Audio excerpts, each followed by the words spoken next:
As you said, every single dispensation up to this point has ended in failure.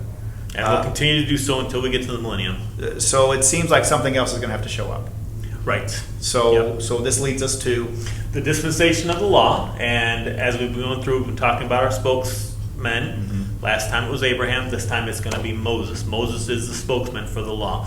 Throughout the rest of the Bible, from here on in, you will find when it talks about the law, it's always associated with Moses. Mm-hmm. In fact, sometimes Moses' name is used in place of the word law throughout the Bible. So we're entering into a major character, yes, important figure, and so what does this dispensation hold? What's its purpose? Right. Yeah. Where do we go from it? So this is going to run from Exodus all the way through to the cross. So you're going to have, this is the one that's going to run all the way to the end of the Old Testament. So this is the majority of the Bible. So this is the majority of the Old Testament. Yeah, and I guess it'd be the majority of the Bible too. Sure, mm-hmm. Yeah. I guess this would be the one that's the majority of the Bible, yeah.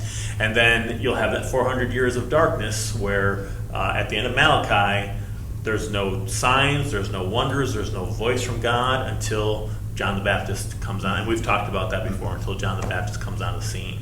And then this is even going to run through Jesus' ministry. Mm-hmm. Until he dies, the law is in place. Yeah, mm-hmm. until that veil is rent in the temple, that law is still in place all the way through. So, and that's another important aspect to understand is when you're reading Matthew, Mark, Luke, and John, most of what you're reading in those books is Old Testament. Still it is under not the law. That's right, still under the law. It's not New Testament until you get to the gospel, until you get to the death, burial, and resurrection of Jesus Christ. What's the verse in Hebrews about the testator? Yeah, we can go there. Let's go to Hebrews chapter 9.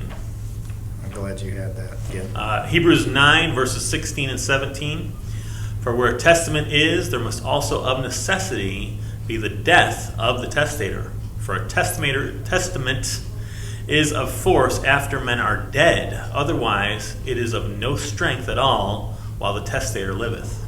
So, for instance, my parents had a last will and testament. Mm-hmm. It wasn't until my parents passed away that it kicked in. That, yes, it became, their possessions became right. My possessions. Yeah, that type of a thing. There's some depth to that verse, too, that causes some problems for things like another testament of Jesus Christ. Yes, for the Mormons. But yes. for another yes, for another day. Another time, yes. But anyway, I'm sorry. So up until this point, we had God picking out a spokesman, and that spokesman's job was to relay God's message to the world. Mm-hmm. You know, Adam related to his family, and that was the world at the time. Mm-hmm. You know, once we got to Cain and Abel, Adam relays it to the people that are after them. Once we get to Noah, Noah's preaching to the world. Mm-hmm. Once we get to Abraham, Abraham's this patriarch that is for the world. Not until we get here does God now say, okay, we've tried the world, we've tried it a few different times, and it's ended in failure. Now I'm going to call a nation out to me.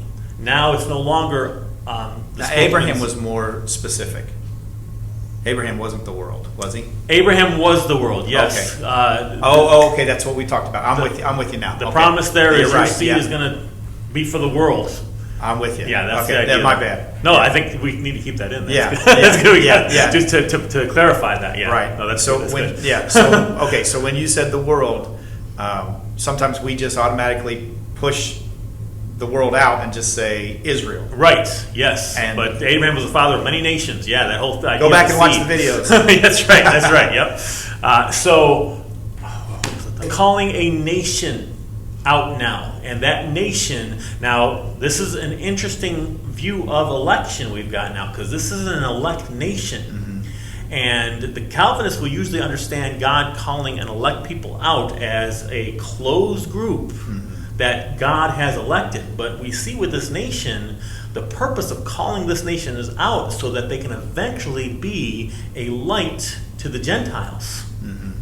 And we see in Isaiah 42 that Christ is elect, and the perfect purpose of electing Christ is so that he could save the world.